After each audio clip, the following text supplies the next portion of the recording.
2027 সাল থেকে নতুন শিক্ষাক্রম বাস্তবায়নের পরিকল্পনা করছে সরকার। এবারের নতুন শিক্ষাক্রম কেমন হতে যাচ্ছে, এর নীতি নির্ধারক কারা হবে, কবে থেকে এর কাজ শুরু হবে, এ বিষয়ে বিস্তারিত আলোচনা করব আমাদের আজকের ভিডিওতে। শুরু করার আগেই সবার কাছে ছোট্ট একটা রিকোয়েস্ট করছি, যারা এখনও আমাদের চ্যানেলটিকে সাবস্ক্রাইব করনি তারা এখনই সাবস্ক্রাইব করে রাখো, তাহলে শিক্ষা সম্পর্কিত সকল তথ্য এবং পরামর্শ সবার আগে পেয়ে যাবে।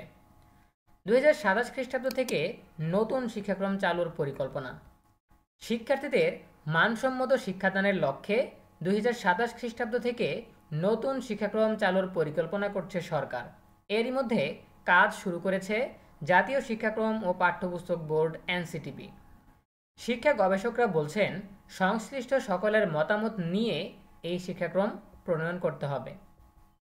2023 খ্রিস্টাব্দ থেকে ধাপে ধাপে বাস্তবায়ন হতে থাকে নতুন শিক্ষাক্রম। শুরু থেকেই কড়া সমালোচনার মুখে পড়ে তা। গণ অভ্যুত্থানে সরকার পতনের পরপরই চালু হওয়া নতুন শিক্ষাক্রম বাতিল করে দেয় অন্তর্বর্তী সরকার। ফিরে যায় 2012 খ্রিস্টাব্দের শিক্ষাক্রমে।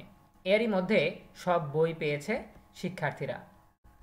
এনসিটিবির একাধিক সূত্র বলছে, আগামী বছরের বই পরিমার্জনের কাজ শুরু করেছে জাতীয় শিক্ষাক্রম ও পাঠ্যপুস্তক বোর্ড।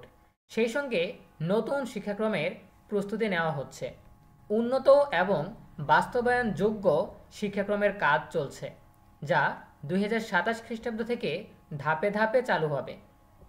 ঢাকা বিশ্ববিদ্যালয়ের শিক্ষা ও গবেষণা ইনস্টিটিউটের অধ্যাপক নুরি আলম সিদ্দিকী বলেন, জরুরি অবস্থায় পুরনো শিক্ষাক্রমে ফিরে গেলেও সময়ের সাথে তাল মিলিয়ে নতুন শিক্ষাক্রম করতে হবে। ধারাবাহিকভাবে শিক্ষাক্রমে পরিবর্তন আনতে হবে। এই প্রক্রিয়ায় যুক্ত করতে হবে বিশেষজ্ঞ, শিক্ষক ও অভিভাবক প্রতিনিধিদের। উল্লেখ্য, ক্ষমতাচ্যুত আওয়ামী লীগ সরকারের আমলে শিক্ষামন্ত্রীর দায়িত্বে থাকা ডক্টর দীপুমণি 2023 খ্রিস্টাব্দের জানুয়ারি থেকে প্রথম, ষষ্ঠ ও সপ্তম শ্রেণীতে নতুন শিক্ষাক্রম শুরু করেছিলেন।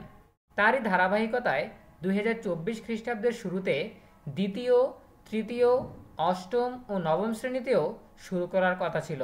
পরে এ নিয়ে ব্যাপক বিতর্ক শুরু হলে 2024 খ্রিস্টাব্দের 10 আগস্ট নতুন শিক্ষাক্রম স্থগিতের কার্যক্রম শুরু হয়। প্রিয় শিক্ষার্থীরা, এই ছিল আমাদের হাতে থাকা সর্বশেষ তথ্য। এ বিষয়ে তোমাদের নিজস্ব মতামত জানাতে পারো কমেন্টে। দেখা হবে পরবর্তী আপডেট নিয়ে নতুন কোনো ভিডিওতে। সেই পর্যন্ত তোমরা সবাই ভালো থাকো, সুস্থ থাকো, নিরাপদে থাকো এবং সবসময় ইএনইউবির সাথেই থাকো। তোমাদের সকলের জন্য রইল অনেক অনেক শুভকামনা। ধন্যবাদ সবাইকে।